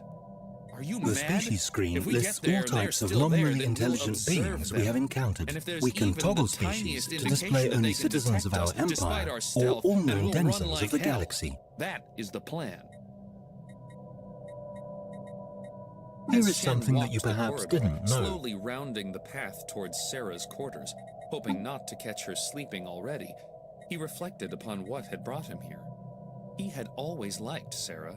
Their friendship had been a deep one, spanning many years, and somehow she had been the only person who consistently seemed to understand him, appreciate his jokes, and genuinely enjoy spending time with him. She could get him outside of his shell in ways that no other woman could. Indeed, in ways no other person could. And so, as had been inevitable all along from this, He had fallen head over heels in his feelings for her, feelings that had haunted him day in and day out for over a year, urging him to make some kind of a move, to show her his affection. Yet his own weak confidence, punctuated by his less than ideal physical appearance and general shyness, had planted doubts in his head. Not just seeds of doubts either, but a blossoming garden of doubts that had grown unrestrained throughout the entire year. And as much as he wished again and again to take clippers to those vines and a spade to the plants and their deep roots, whenever he saw a picture of himself, or looked in the mirror, or saw Sarah seem to pine after Anand Datar or Captain Pellew or any number of men far more conventionally attractive than Shen, he had felt the wind in his sails fade away. And he had done what he always did, played the role of the good friend, and only in secret entertained hopeless fantasies that he and Sarah had something more, that they could have something greater, that most implausibly of all, a woman like her would ever want, by choice, to be with a man like him. Preposterous! The very notion seemed absurd, ludicrous even. He knew his place in the social pyramid of humanity. He was the smart one, the geeky one, and every so often the funny, with his rare brand of humor that only a few academically gifted minds understood. But he was never the desired one. He had been long relegated to the role of follower, supporter, and tag-along. And then, something had happened. Somehow his feelings for Sarah had reached a point where he could no longer live them down. He needed to make them known to her once and for all. And so he had. By cooking her the most lavish dinner he knew how, and by spilling his heart to her, letting the emotions ooze out in earnest like blood from a wound, hoping against hope, against probability, against even reality, that she could feel the same way. Not to his surprise, but to his profound disappointment, she had rejected him. Which, as he thought back on the experience, had been a foregone conclusion. She was higher up in the social pyramid, and she had the beauty and charm to command more attractive features in a mate. He deserved, by accident of birth and hard work on her part, to become the other half of someone so much better and so much more attractive than poor old Shen. That had simply been the truth of it. Shen had rebelled against that truth, and in doing so, questioned the value of his own life.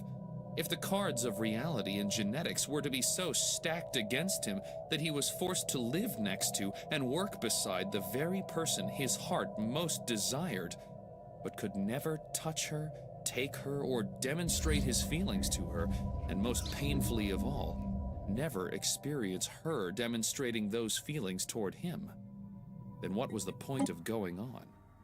And so, Shen had volunteered to go with Calvin on the away mission to Remus 9.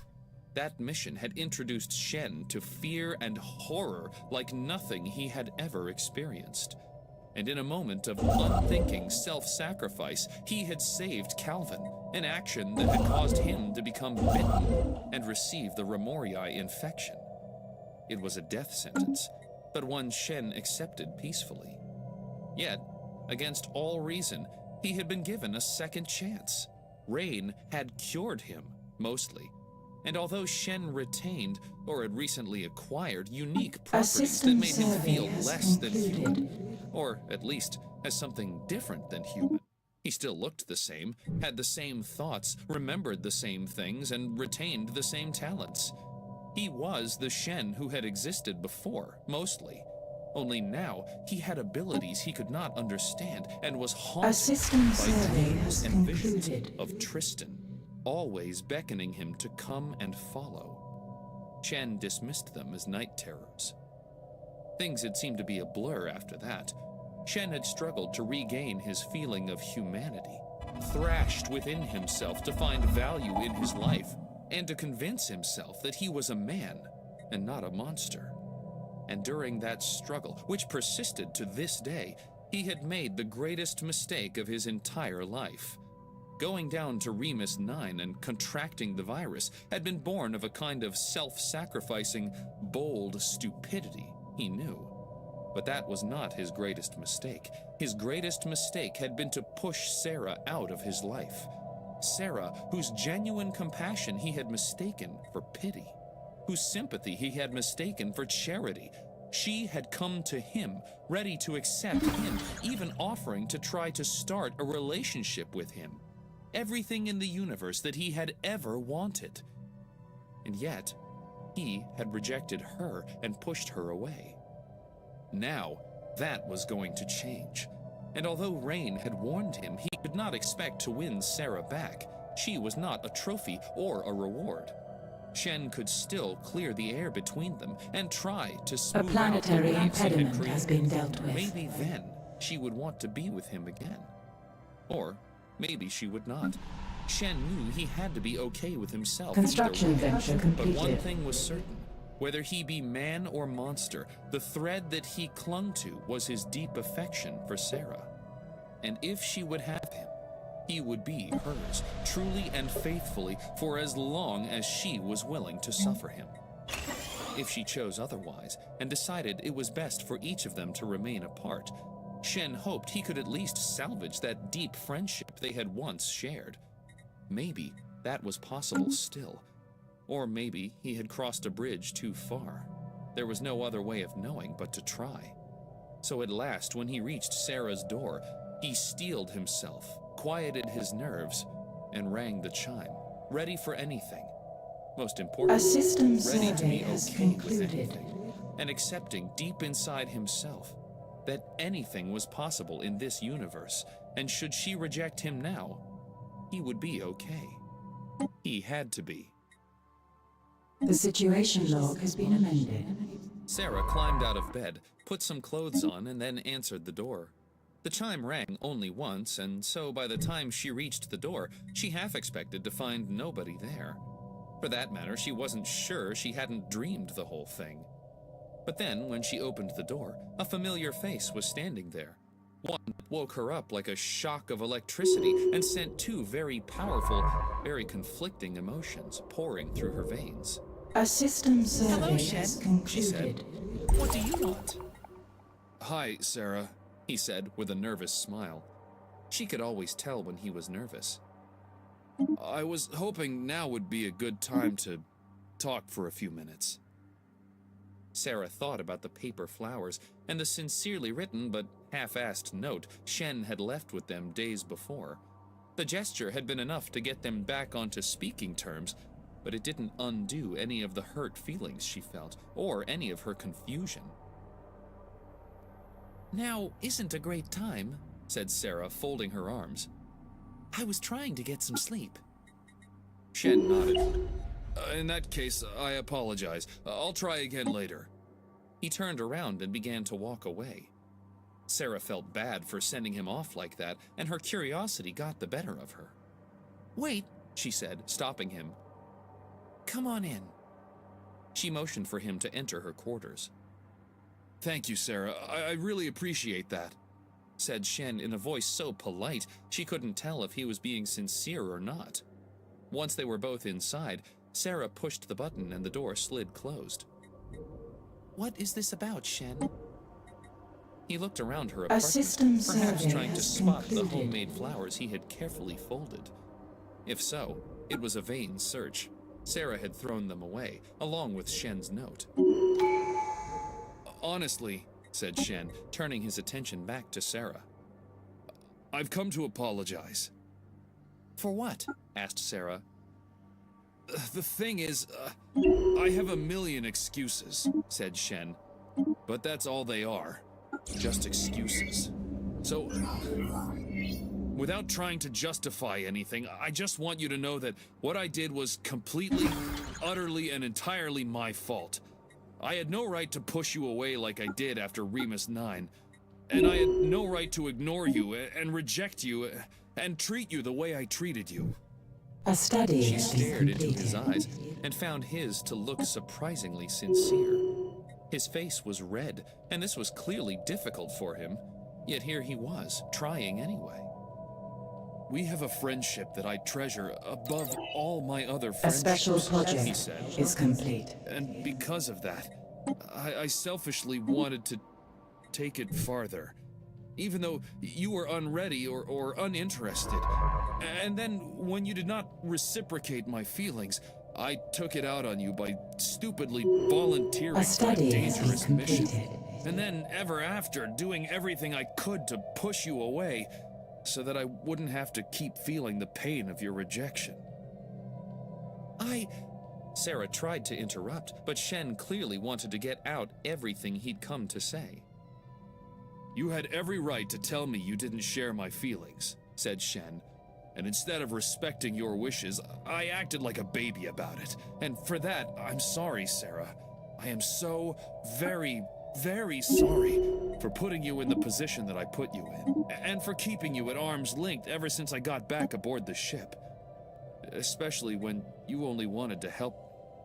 You cared for me, even when I didn't deserve caring for, and I repaid your kindness with silence, with indifference, even with rudeness. And for all of that, I am terribly sorry. And I hope... His eyes seemed almost to tear up at this point. that you will forgive me. I would like us to be friends again, even if that is all we can ever be.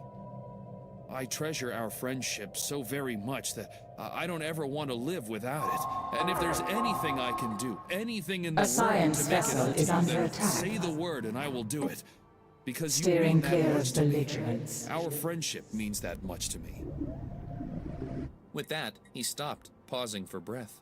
And The Sarah wasn't situation sure if the log has speech been was over. amended. It had taken her so off guard and felt so tender and sincere, and she could tell how difficult it was for Shen to be here saying those words. The man was practically trembling with each sentence he spoke, and all the while his eyes looked on the verge of bursting into tears. Sarah had planned on being angry at Shen. Shen, who had rejected her when she came to him. Shen, who had pushed her away. Shen, who had done all of the things that now he was apologizing for. And his apology seemed to be emanating from the bottommost region of his heart. He means it, she realized, stunned. He really means it. Suddenly, her anger with him was gone. She couldn't even remember why she had been so upset. And then, without realizing what she was doing, as Shen stood there pleading for her forgiveness, Sarah approached him and threw her arms around him. He put his strong arms around her, pulling her in tight, and without either of them knowing what they were doing, their lips met just for a second, almost more of a tickle than a kiss. They paused, as if each was wondering what the right thing to do was, each questioning what this meant and where this would lead. Disaster, probably, thought Sarah. And yet, she kissed him, and he kissed her back, passionately, deeply, and he felt her strong hands slide along his back as she gripped the nape of his neck and pulled his head low for her to reach. Sarah had kissed many men in her life, but none had felt quite like this. Not because of Shen's inexperience, which indeed he was inexperienced, but rather there was a kind of tenderness, a meaning behind the kiss, a feeling that made her want him with every inch of her body. She thought of tearing his shirt off and taking him then and there, but instead they pulled away as the kiss ended, and that began a long, serious talk. One that lasted all through the remaining red shift and deep into green shift. But it was worth it. Every word. Coming up on Gemini, Announced the green shift helmsman, a man named Mr. Tully. Like Calvin had commanded them to, they had summoned Calvin to the bridge once they were close. He had also called for his white shift officers to report to the bridge, even though it wasn't time for their shift yet. In the event that they did run afoul of the dread fleet, Calvin preferred to have his aces running the battle stations. So far, he was the first to arrive.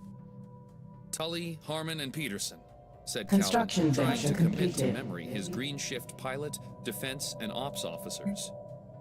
those are my boys. Said Raphael, who, despite being Calvin's top analyst, was also one of the more senior ranking and best trusted officers on the ship. And so, Calvin had asked A Summers to system assign survey has Raphael command of concluded. the third watch. Don't you lot have first names? Asked Calvin. With only a few exceptions, Calvin always preferred to use given names. You know what? Never mind, said Calvin, knowing he would only forget. Tully, Harmon, and Peterson it is. Yes, sir, as you say, sir, said Mr. Harmon from the defense post. Originally, based on Summers' reports, Mr. Harmon had been meant to replace Miles as the White Shift defense officer, and then later to replace Mr. Roy, who had been murdered by Pellew during the latter's mutiny. And now, A Calvin had system moved survey Mr. Harmon has to the Green concluded. Shift under Raphael's watch. Red Shift, thought Calvin. Vargas in command, Jay Cox at the helm, Cassidy DuPont back at ops. Summers had had Cassidy commanding the Construction Green Shift, venture but there was no completed. reason for a midshipman to hold such a station.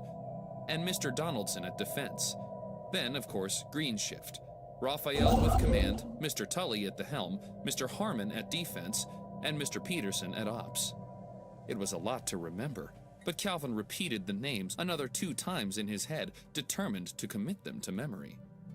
Most of the officers he thought about had been members of Calvin's crew, and therefore had the benefit of Intel Wing training. However, a few of them, despite their standard-issue uniforms, were clearly civilians adapting to military life. Too bad for them that Calvin was taking them into the hottest refiner's fire itself, the untouched reaches of Polarian forbidden space. Calvin hoped they could learn quickly.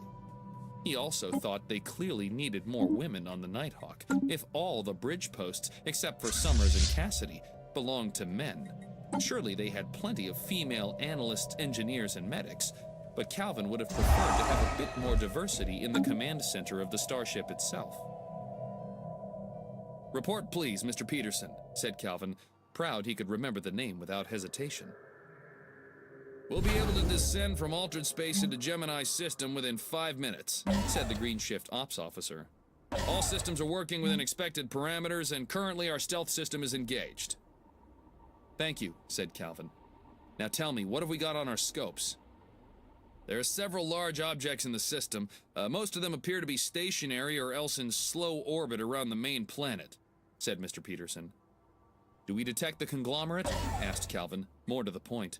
What he wanted to know was, if the dread fleet had arrived, had the allegedly unstoppable force lain waste to what was surely one of the mightiest engineering marvels ever to grace the galaxy. Sir, I detect nothing that large, said Mr. Peterson. Calvin had expected as much, but it still upset him to hear it. Goddamn barbarians, he whispered, thinking that one of the jewels of the galaxy had been lost, and for no other reason than some kind of ill-guided religious fanaticism. I'm sorry, what was that, sir? Asked Mr. Peterson, no doubt still thinking Calvin was addressing him. Nothing, said Calvin, adding, what about ships? Do we see any? I'm not detecting any starships using our long-range scanners, said Mr. Peterson. There could be vessels hiding near the star, in close proximity to a large gravity well, or otherwise distributed among the large objects that I do detect. Could those objects be starships themselves? Asked Raphael, who had taken the XO's seat next to Calvin. I don't believe so, sir, said Mr. Peterson. At least they're not behaving like starships.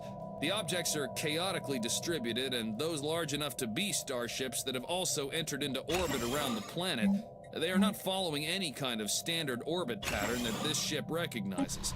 Instead, it appears to be disordered, with many of the objects at risk of collision with each other. It's not the fleet, said Calvin, turning to look at Raphael. It's debris. You don't think. Raphael's voice drifted off.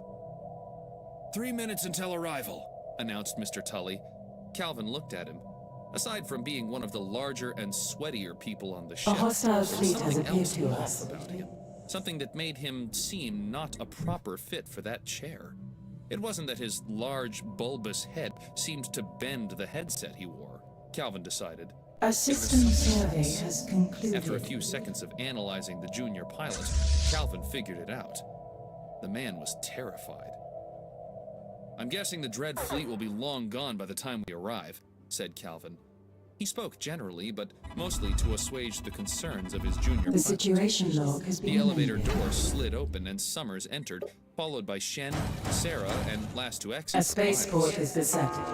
Sorry that we're late, said Summers. That one made us hold the elevator for him. She nodded toward Miles. Hey, it A just made military sense, station has said perished. Miles as he approached the defense station. His attention shifted from Summers to Mr. Harmon, who currently occupied the station. Hey, you, said Miles, forcing Mr. Harmon to turn and look up at him. Beat it, said Miles, raising a thumb over his shoulder in a gesture that said, in no uncertain terms, leave. But the captain, said Mr. Harmon, looking confused. It's all right, said Calvin. Mr. Tully, ETA? A little over 1 minute, said the large junior pilot. Perfect, said Calvin. Green shift, you're dismissed. With that order, those occupying the bridge's primary stations got up and stood aside, allowing Sarah, who wiped off the headset before donning it, Shen, and Miles to take their rightful places. While the junior officers made for the elevator, Calvin stopped Raphael from leaving. I'm sure you're tired, prefaced Calvin, but I'd prefer it if you stayed, at least until we see what we're dealing. Of course, sir, said Raphael. He nonetheless gave up the XO's chair for Summers and instead moved to Calvin's right, taking the usually unoccupied 2O's position. ETA 20 seconds. Said Sarah, adjusting her displays and controls back to her liking, an action that all the bridge officers seemed to be doing. Initial scans don't show any sign of the dread fleet, said Calvin, getting the others up to speed. How do we know that? Asked Shen. If we don't know what we're looking for. Right on the nose as usual, said Calvin. Since we don't have much intelligence regarding the composition of the dread fleet, we cannot rule out the possibility that they remain in the system, or that some of them do. They could be hiding on the far side of the star or deep inside a gravity well, suggested Summers, an obvious reference to the Queen's own tactics against the Rotham fleet, which had proven both successful and disastrous once the Thetacan star had collapsed in a seemingly physics-defying shockwave that had destroyed much of the Queen's fleet, along with most of the remnant of the Rahajian fleet. That they could, admitted Calvin, liking that his top officers seemed sharp and full of ideas. Which is why, Miles, it is critical that you keep an eye on our stealth system and keep it engaged, no matter what we see, unless I command otherwise.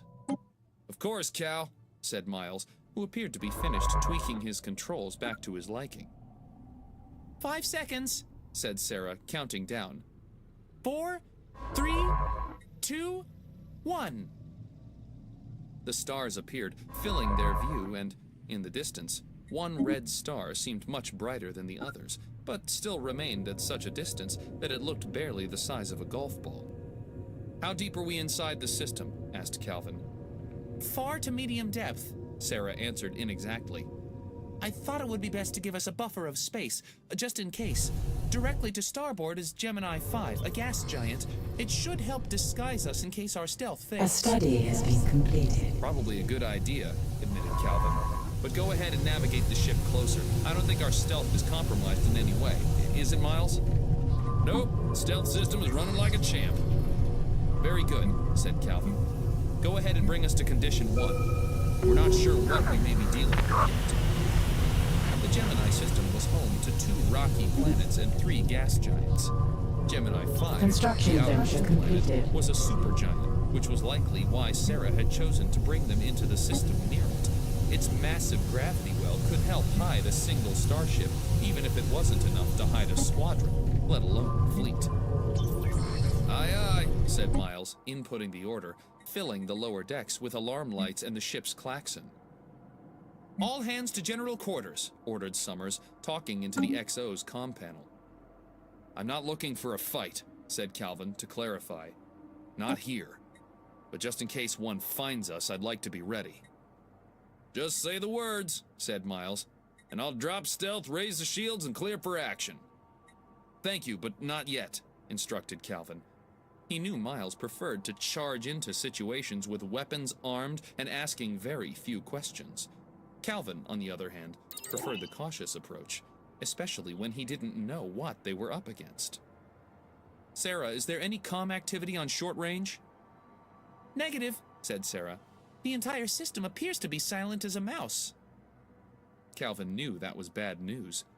Between the few outposts on the surface of Gemini 2, a rocky planet that had once been the only inhabitable planet in the system, and the massive superstructure that orbited A special project a network is of complete. interconnecting orbital cities that was home to over 3 million people, Council agenda there ready. should be signs of regular communication over short range, and the system should be busy with lots of traffic, mostly shuttles and transports. So far, the Nighthawk saw nothing and heard nothing, making this one of the more eerie encounters Calvin had ever experienced. Continue to bring us in closer, said Calvin. I want to do a close flyby of Gemini 2. Let's see what happened to that conglomerate. Aye, sir, said Sarah. Council Shen, agenda continue ready. to monitor the scopes. See what kind of picture you can get and feed that to the 3D display. If you detect any ships, shuttles, or transports, A display them and system tell me right survey away. has concluded. Will do, sir, said Shen. The Nighthawk turned, moving the Gemini star out of view of the main window as the ship accelerated, likely to the maximum velocity their sublight engines allowed, even though the distant stars appeared to remain stationary, making Calvin feel as though the Nighthawk wasn't moving at all. Sarah, continue monitoring short-range communications. If you catch so much as a basic transmission, even if it's static, I want to know about it, said Calvin. Between the two of them, scanning for small craft and basic communications, if any of Gemini's 3 million inhabitants was alive, those measures should detect them. The fact that they were moving deeper and deeper into the system and not hearing or seeing anything gave Calvin a sick feeling in the pit of his stomach.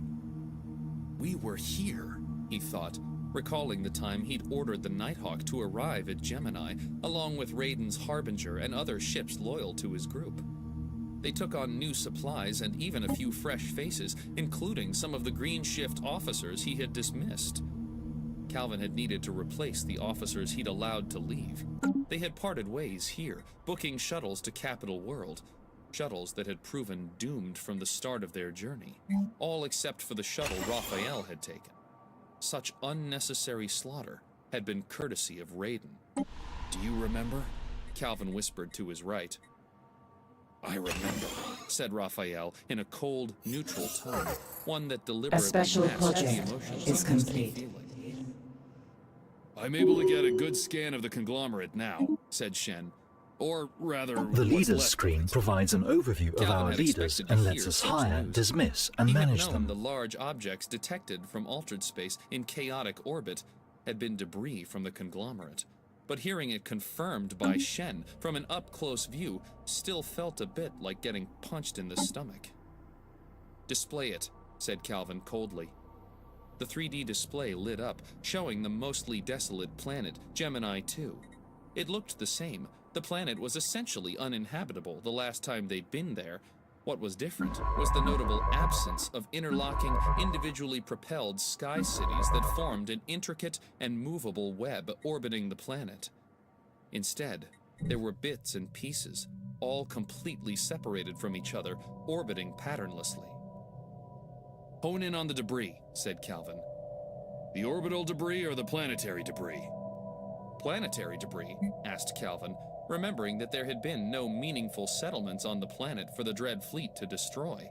And then he recalled that much of the conglomerate had, upon being shot apart, crashed into the surface of the desolate world below.